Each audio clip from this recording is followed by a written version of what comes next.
200 degrees Celsius for 20 minutes. Hello everyone! Welcome back again to my channel. This is Juliet from Arab Kitchen. For today's video, I want to make coconut macarons. So before anything else, pag bago pa kayo sa channel ko at nagustuhan nyo ang aking video, please subscribe in my channel, click the bell button, and select the all para palagi kayong updated sa ating mga bagong post na video. Shout out everyone, shout out to all my viewers, my subscribers. Thank you so much for watching always my video. So this is Juliet from Arab Kitchen. Let's start to make our coconut macarons. So first, let's go with our ingredients. So we have only 5 ingredients. I have condensed milk, 350 grams. I have coconut, desiccated coconut powder, 1 cup. I have this vanilla extract, only 1 extract I will use, and 2 egg white, and also pinch of salt.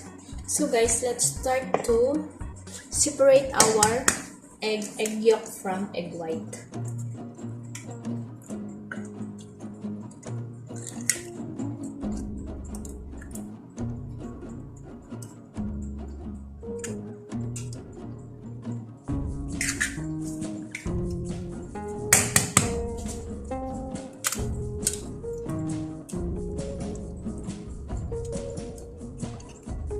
Then we have to mix this one, blend with electric mixer.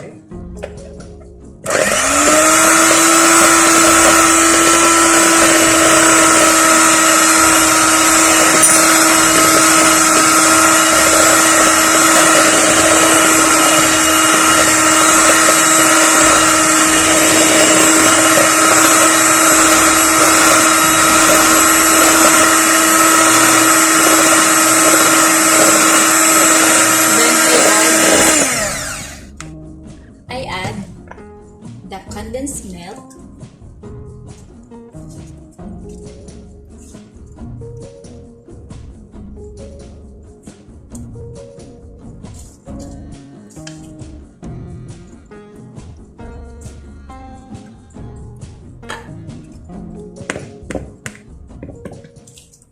and again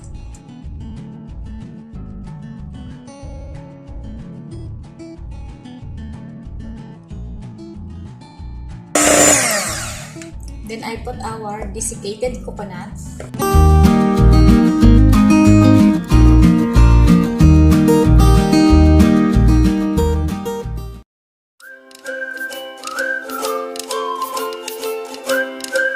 And the last is our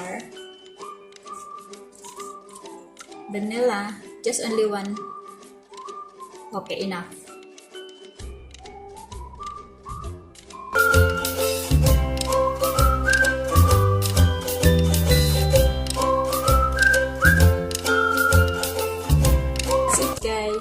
So we have to put now in our baking pan. This is our baking pan. I already put oil. I already brushed with oil.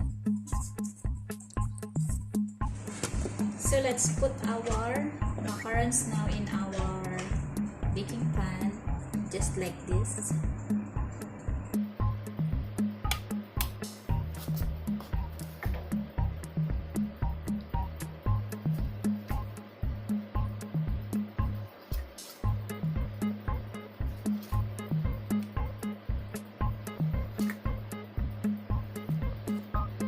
So now we have to put in oven our macarons. Let's bake in oven until golden brown and crispy.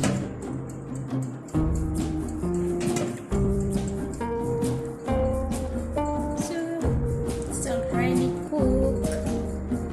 So let's transfer our macarons here. Crispy outside and very soft inside. Best macarons. Best coconut macarons.